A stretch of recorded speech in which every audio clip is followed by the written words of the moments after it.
All right, so here at with Ryan Watson here, and Ryan, tell us your certifications.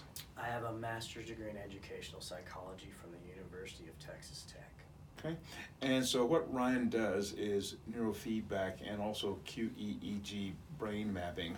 So what brain mapping does, simplistically, I'll let Ryan get more into the details, but it maps out the electrical activity of the brain, very similar to how an EKG maps out the electrical activity of the heart. So with the heart, we know that there's a normal pattern, electrical pattern, and when we see deviations from that pattern, we can diagnose pathology of the heart.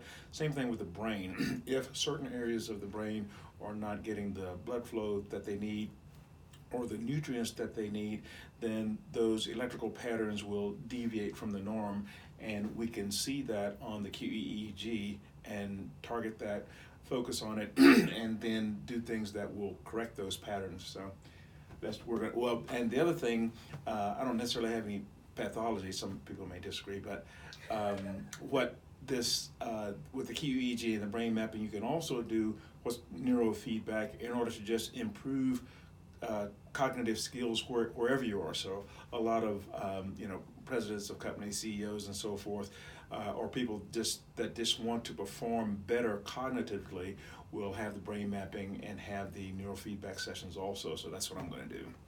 Right, and that's the performance side, which is much different than the average client patient that comes in the office that's dealing with mental health and behavioral issues. Right. So the performance side is there's a lot to do with athletes, and we look at increasing certain frequencies in the brain, certain locations, which really has a big impact on perception and agility, especially with eye-hand coordination, movement, things like that with athletes. Mm-hmm.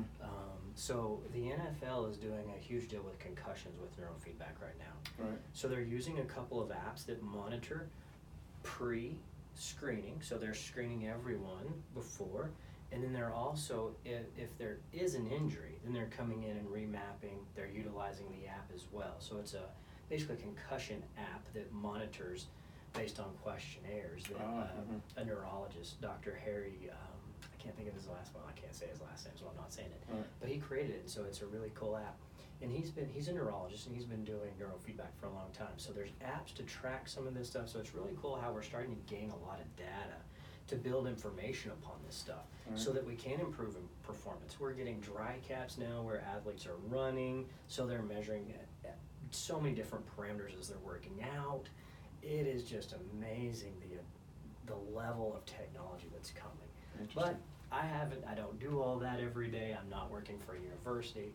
So, I don't have that type of equipment. But we do biofeedback in here, and I might look at Doc's heart rate. We might measure that and show him, teach him how to get that down. If it's high, with heart rate variability, it's different. That's true biofeedback. I get a lot of questions. What is biofeedback? What is neurofeedback? Because it's coded as biofeedback, neurofeedback. And so there's a lot of questions in some of that.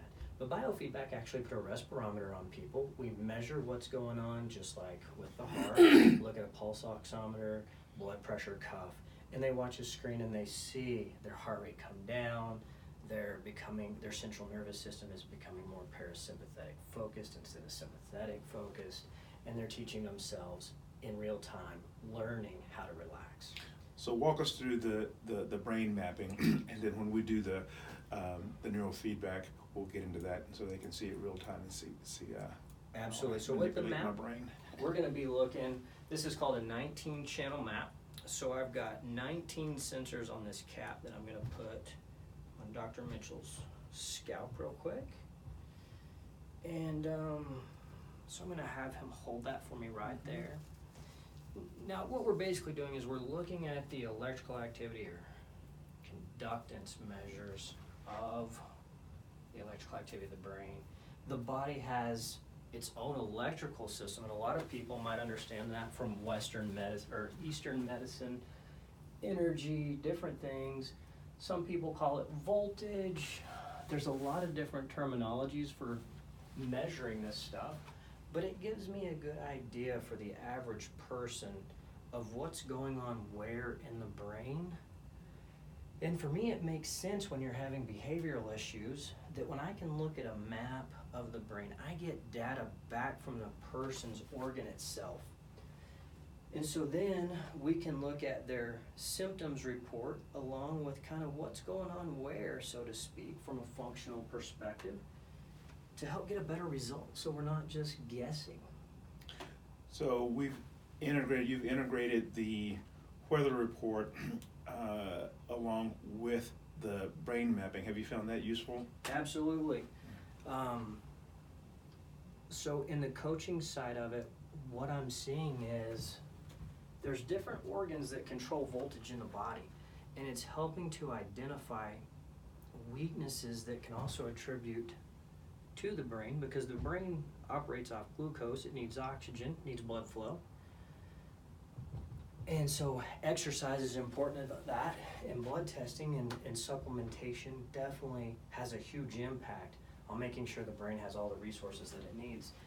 And so Dr. Mitchell and I were talking, and I've noticed between referring people back to him when things needed to be dealt with or information needed to be added to their health side of life, whatever they're dealing with, I've seen about a 35% decrease in the number of sessions that people are needing.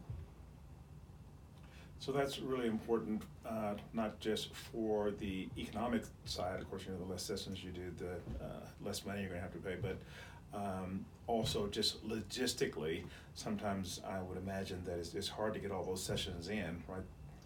It is, yeah, because people, some of the people live out of town, scheduling, my schedule, trying to make everything work for people. And neurofeedback is kind of one of those things when you start the neuroplasticity or neurogenesis. I believe, and I know that Dr. Mitchell believes, that if you give the brain, the body what it needs, it will heal itself. Mm-hmm. And so in order to have that process happen, this process needs to be on a continual basis. And that's really important because as they're supplementing that the brain is relearning operant conditioning. So neurofeedback is kind of like taking your brain to the gym. Just like you take your body to the gym, you want to take your brain to the gym as well. So what I've done is I've used a little bit of gel. That was the syringe you guys saw me putting in, the cap there. And then you go back in and you abrade this just a little bit. This is just a wooden dowel that basically just kind of pushes that paste down. Of course, Dr. Mitchell shaves his head, so there's not a whole lot. You just kind of push that down, make contact with the surface. With women that have hair or with long hair or whatever, you kind of have to push it down through the hair into the scalp a little bit more. But this is just a simple process of putting that on, getting that in there, so that the scalp can pick up the signal effectively. And it needs information, and it needs to pick that data up. So talk about some of the neuropsychiatric pathologies that QEEG can help you detect. It's easy to a lot of people are coming in with just behavioral issues from depression, anxiety, focus, attention issues, fogginess. Some of the basic things that just keep us from feeling joy, pleasure, happiness in life. So when I talk about neurofeedback, I believe that the brain, there's so much going on that if you change your brain, you can truly change your life. So of course, the typical depression pattern, depression's a little bit more tricky than some. I integrate some talk therapies in there because people beat themselves up with depression. Mm. And it's important that we go back into our basement, so to speak, and we rewire those structural belief patterns and habits that we've come to think about ourselves and that we've become to believe that may or may not be true. Those negative perspectives, sometimes what I'm saying is that we believe they're true, but they're not necessarily true. So I do incorporate neurofeedback as a treatment for depression with EMDR. What is EMDR? Eye movement desensitization reprocessing. And so I use stimulation, sensory, tactile stimulation, put these in the hands, and we literally just work on reprocessing memories and traumas. They vibrate, and so I'll turn these on for Dr. Mitchell. They kind of feel good, and they're kind of fun. but they just alternate back and forth. And then sometimes I'll use photic entrainment to help do that too with the optic nerve. So explain what photo entrainment is. We use light. I use a pair of glasses, and so it's blue light at a certain nanometer in a certain frequency that pulses back and forth, and I'm finding that that works. It's a very unique placement to really help with trauma. I've gone to several trainings with some very distinguished professionals that are starting to explore that mode to really help people process chronic developmental trauma, things like that that are getting stuck, PTSD type issues. And it works with neurofeedback because the neurofeedback is going to help the brain function properly. And as you begin to change perspective, we definitely want to make sure that we're changing the emotional responses as well. So that when they go on a walk, they see a stick, it's not a snake. They're not going into that sympathetic lock, Right. and they're feeling these changes happening in their brain. But then we also process that. So we do that with EMDR a little bit. We use these pulsars. I use photic entrainment. I also use the good old hand and ear tactile sensory back and forth that people are known for. But I also utilize DBT and a couple of other cognitive behavioral things. What is DBT? Dialectical behavioral therapy. So it gets back to the premise of understanding how emotions drive behavior and realizing that sometimes when we're unaware of what we feel, that's why we don't know how we're behaving. And so, especially if I work on T6, T3, T4, which are trauma centers of the brain, I definitely want to be processing some of these things with people as well. So that, we're really maximizing the treatment and we're really getting the best result for people that we can. So with all that aside for now, I've got Doc mapped up. I've got him all set up here. I'm going to take these back out of his hand, and because that will definitely affect this map a little bit. And we want to get good, reliable, accurate data information. Now I've got to make sure that the signal is acceptable first. That's very important because we don't want false data or false information that would lead me to assume certain things about the brain that may not be true. So does taking stimulants, coffee, cold flu medicines, does that affect your readout? Absolutely. It's going to change the posterior dominant rhythm of the brain. Stimulants, for a huge example, have a big impact on the adrenals as well. It also has, they're vasodilators in some regards, so they stop the blood flow to the brain and they slow it down. Now I've got an unacceptable signal here. I gotta track this down for a minute, guys. So I'm gonna ask Doc to relax his head for a minute. It may be muscle, but it may not be. It may be real. It's real. So I gotta figure out what's going on here real quick. Sometimes you gotta problem shoot a few things on the fly. Sometimes it's simple, sometimes it's not.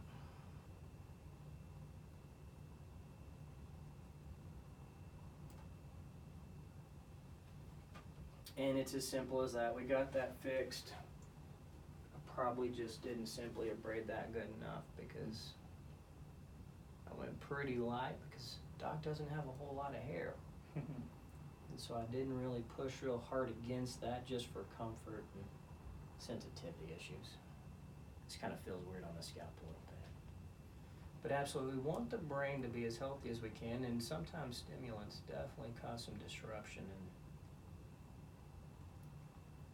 in good, healthy blood flow and other things as well. Coming back to that conversation. So, there we go. All right. Now guys, I'm going to turn the lights down for him. I'm going to have him focus on a spot because the eye movement creates muscle movement. And so I want him just to focus on a spot comfortable on the wall and just pick that spot. We're going to have 3 minutes of eyes open here, guys. I'm going to be completely quiet and ask him to be as still as possible as he can. That way we get as reliable and accurate data as possible. Are you ready? Mm-hmm. Here we go. Just pick your spot on the wall, keep your eyes open the whole time, and here we go.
You can relax. Mm-hmm. Did you have your eyes closed? No. Cool. So, one of the cool things I can say right there, now it's hard for me on the fly to see a lot of this stuff, but Dr. Mitchell, do you meditate or do you do mindfulness training of some type? No. No. Huh. So you would state that you mainly just do exercise and things of that nature? Exercise and the supplements. Well, guys, I have to say it's impressive. We'll go over this with his permission with time.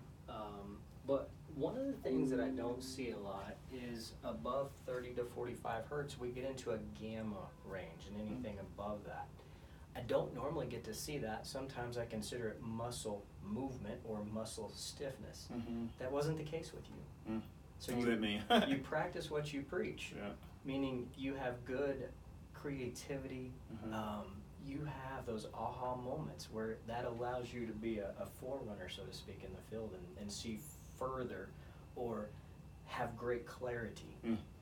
It's really amazing. We see a lot of it with meditation or spiritual practices, those that pray, that really relax, calm down, and focus on channeling some of that and really work. There's so many different ways of doing it. Christians do it a certain way, Buddhists do it a certain way, different things. So many people do it in so many different ways. That it would appear that you do.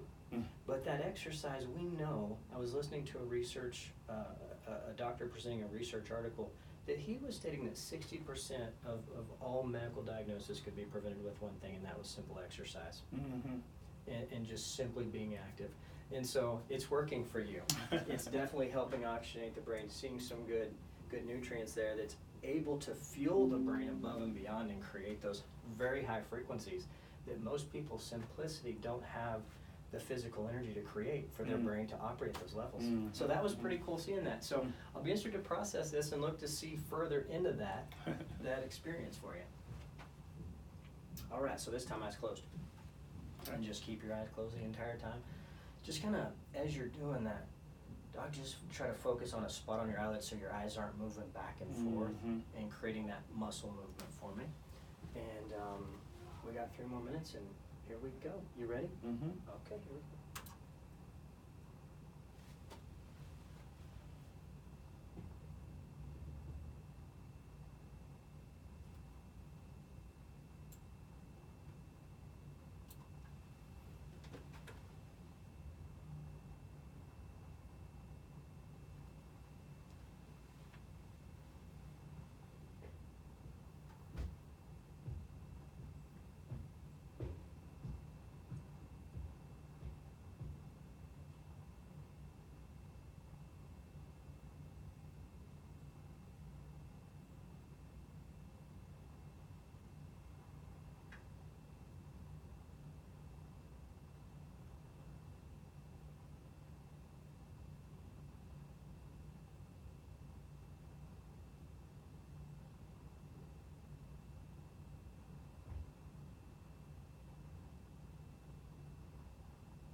Okay, and that was it. So a brain map is a non-invasive procedure. It is that easy. That's all it takes. It takes about 6 minutes, eyes open and eyes closed combined, and that is it. And so there's no pain. You didn't feel a thing, did you? Nope. No shocking. Right. No, nothing. Yeah, nothing. Yeah, very relaxed. And so then you get this data, and then what? What's the next step for you and the patient? Then we work at interpreting, kind of working through what your brain's trying to tell us and how we want to begin to mold that neurogenesis, that neuroplasticity, to get the results that the person is looking to obtain. So the next time we would come in, we'd go over everything. They may, or typically, they would already have their blood work done, and just to screen, make sure that everything there is good, to make sure that they also could move forward with neurofeedback. So. Right. And so a session like this, what are we looking at as far as cost? Insurance will not pay for a map, and so what I'm charging for maps is $750, just to let you guys know. So that's where we're at on that. And then each neurofeedback session? Sessions in my office are $120. Okay. And then insurance, etc. There are some insurances, but neurofeedback's kind of in that gray area where we've got some great studies to prove that it will treat ADD as one of the most effective, ADHD one of the most effective. There's numerous studies, meta-analysis that have been conducted to prove that it is one of the best modalities for treatment. Right. But yet insurance hasn't really stepped up to say we'll cover it. Right. Now, if you have Blue Cross or some others that I do accept, they may say we will pay for it, but what I do is a super bill, because sometimes they can come back and try to take that money back from providers. I've seen it happen numerous times, and so then the provider's out a huge. Right. Huge. So is there any utility in just having the brain mapping done by itself? For some people, I've had some people come in and just simply, they've had some behavioral issues, they've had some emotional problems in life, and they just want to know where they're at. Right. And they pretty much have known that. There's some other situations and circumstances on an individual basis where people have come in to do this as well. And they just come in one time, they do that, and I give them the information. And so with that information, are some people able to make some corrections just by taking certain supplements or doing meditation or psychotherapy? Absolutely. There's so many different things that they can do. One of the things is there's 240 questions that go kind of as a psychological background that I'll email you that go along with this, so we can also see how you see your brain, how you feel, and how your brain says you're doing. And then in some of that, there's some supplementation reports that that they can go pick up from Intelligent Design or one of the different companies that carry some of these different products that it does recommend. Awesome. All right. We'll move forward with the neurofeedback. Absolutely. So we'll probably come back to you guys with the report. We'll show you the report. It's a simple, easy to read. It's got some thermometers that show you some of these things. We'll go over that information. His is going to be really unique because he does exercise. He works so hard, and I can see it because there's so much higher frequencies that are available in the brain. So the body is giving the brain good fuel, and the brain's doing well, and that's good to see. I'm excited to see what it looks like. Awesome. Thanks.